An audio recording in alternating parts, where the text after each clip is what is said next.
Welcome. This is our first meeting of the Committee on House Administration, and the committee will come to order. A quorum being present, we will proceed. This morning, the Committee on House Administration will adopt committee rules of procedure for the 116th Congress, establish a subcommittee on elections, adopt the parking policy for this Congress, and address a number of matters that the committee has a responsibility for regulating. I'm looking forward to a productive Congress for the committee, and we will have our first hearing next week on reforms to our democracy. We will be hearing from our committee soon about their funding needs as well, and we intend to look at all the agencies under our jurisdiction, how the Library of Congress can better serve Congress, imagining new museums as part of the Smithsonian Institution, and asking if the Capitol Police have the right tools to keep members, staff, and visitors safe both in D.C. and in our districts. We intend to look at how Congress works, reviewing our member and committee handbooks, as well as tackling changes to the franking rules. I'd like to quickly introduce our members.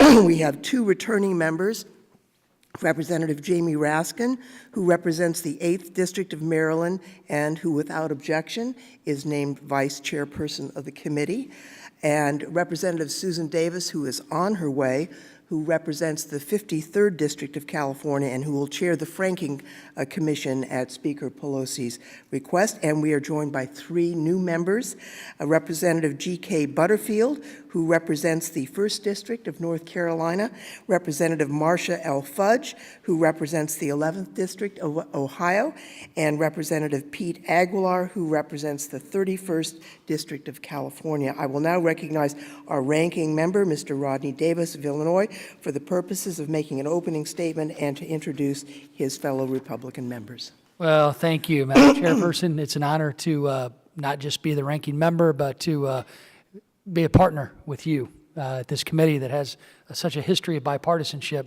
I'd like to welcome all of the new members to the House Administration Committee, many friends, and then, I'd like to welcome all the new members except for Mr. Aguilar. Pete, it's good to have you, my friend. I missed you on the Ag Committee. But as you can tell, bipartisanship actually works in this institution, no matter what you see and hear in the news media, and it's great to see so many of my good friends on the other side of this dais. And this committee is one that really means bipartisanship, and I know we can work together to make things happen. I want to take a moment to introduce the Republican members of this committee. Not a real long line in the minority. Jamie, I know, Zoe, I know how you guys felt. 50% of them are here right now. So I'm going to introduce my good friend Mark Walker, who's returning to this committee. People who want to step up and serve on House administration understand the importance of making sure that the House operates in a way that actually encourages bipartisanship. And I'm very proud to have Mr. Walker back on this committee. I'd like to nominate him as my vice-ranking member because no one else is here. So there you go, buddy. I don't know if I can do that or not. They haven't told me. But Mark is serving in his 3rd term in the House and is here from the great state of North Carolina. Barry Loudermilk, another returning member of the committee, is not here, but also a valued member of our side of the aisle and somebody who understands what it means to actually get things done in the House of Representatives. My top priority for this committee is to make the House work. And as a former staffer, just like Chairperson Lofgren, we come with a unique set of experiences in making sure that we get into the nitty-gritty and the details of House operations that many find boring, many find not intriguing to work on when they're here. But I know I share with the same goal with the chairperson to make sure that this House works better. Through this committee's oversight role, we must continue to strengthen the implementation of proper internal controls over the financial processes in the House too. That's something I worked on as a staffer for 16 years and was proud to co-chair the reorganization of our House finances with Chairperson Lofgren in the last Congress. We also have got to do what we can in this committee to professionalize the House. I look and I see the staffers sitting behind the members, and I was once you. And I know that you want professionalism also, and I believe that you will see the members of this committee will also strive to ensure that your talents and what you do on a daily basis is actually is promoted rather than torn down in the media in this institution.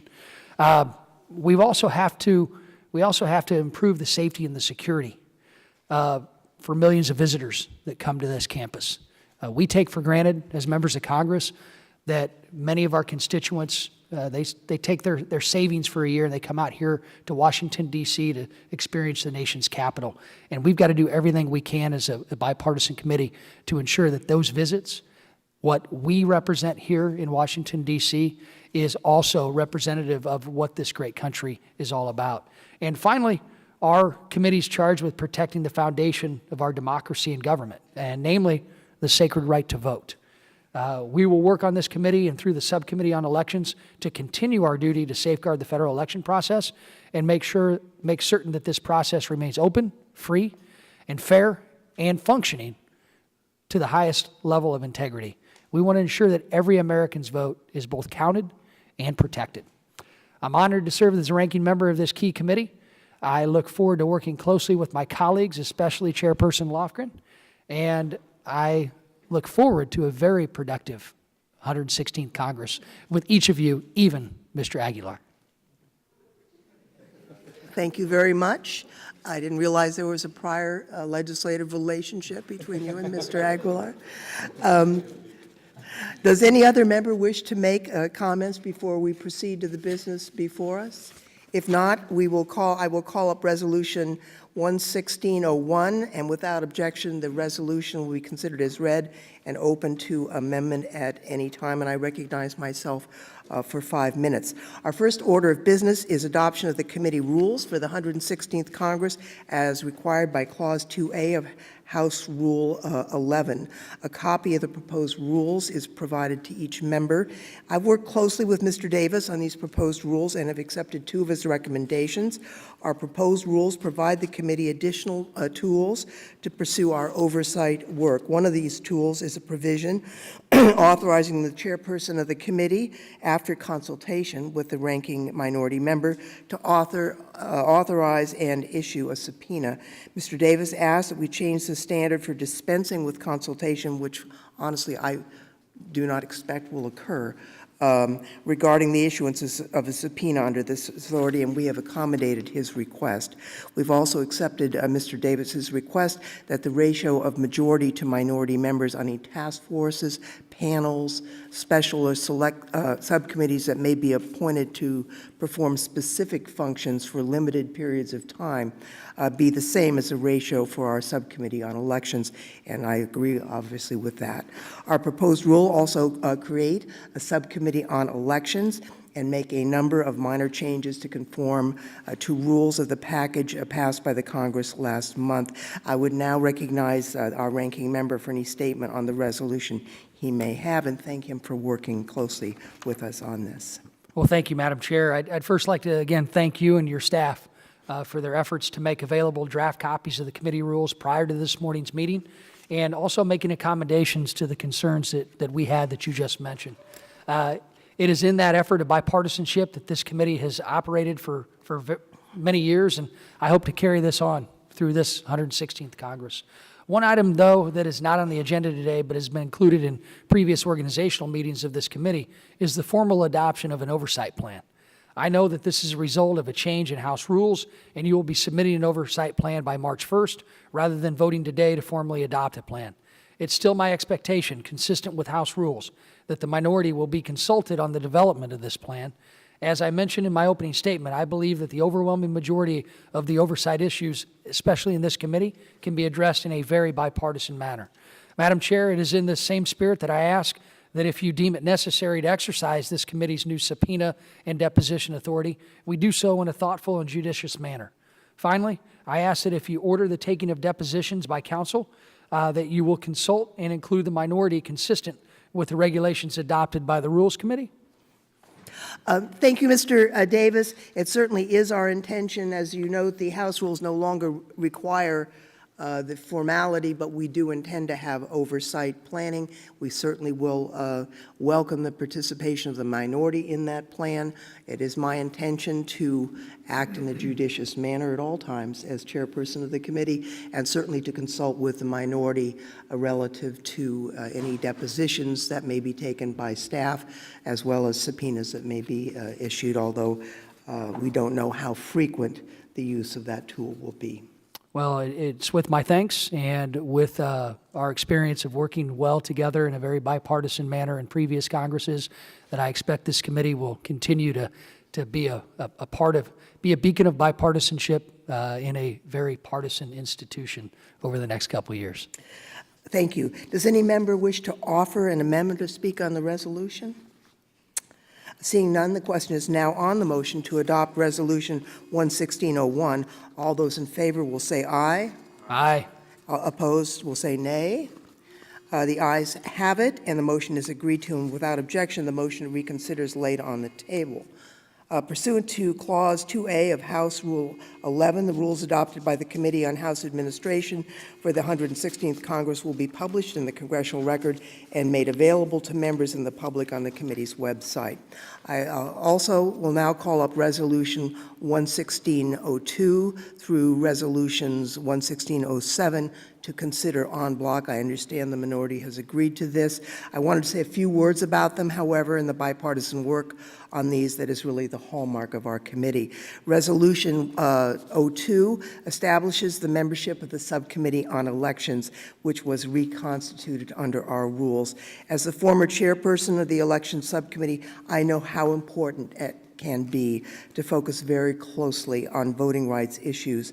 Our chairperson of the subcommittee, Marcia Fudge, is intending to hold a series of field hearings around the country to gather evidence from voters and experts about how recent changes in voting laws, especially the Supreme Court's decision in Shelby County versus Holder, have affected access to the ballot. That is important work.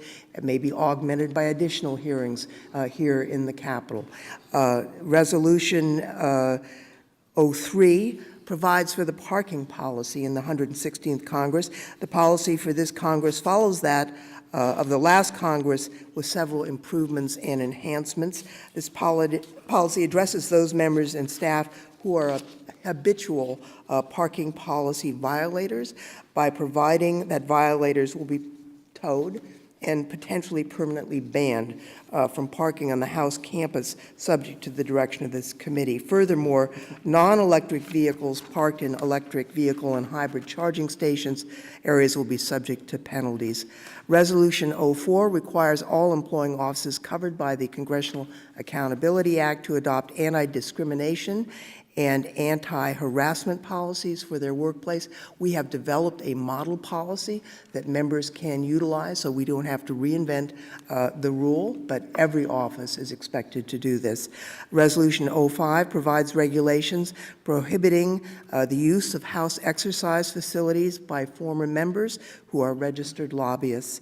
Resolution 06 updates the regulations found in the members' congressional handbook regarding eligible congressional membership organizations, or ECMOs, to reflect rule changes for this Congress and to give the chairperson and ranking member of this committee waiver authority when considering requests to establish an ECMO. And finally, Resolution 07 requires all member offices, including district offices, to display a statement of rights and protections provided to House employees. Again, I want to thank Ranking Member Davis for working closely with us on these resolutions, and I would now recognize him for any remarks he wishes to make on these resolutions.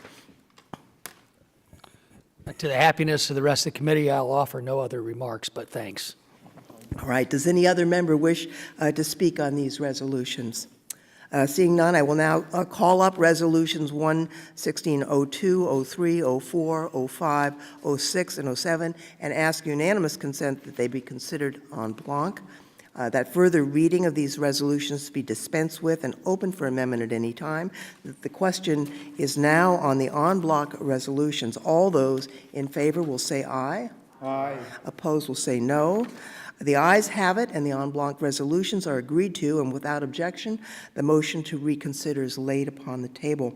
This concludes the business before the committee this morning. Without objection, staff is authorized to make any necessary technical and conforming changes. I would like to thank all the members for their participation. I look forward to working with you in the months ahead to accomplish the vital work of this committee. And I want to thank our staff as well, who've worked so hard to make this a smooth meeting. The Committee on House Administration is now adjourned.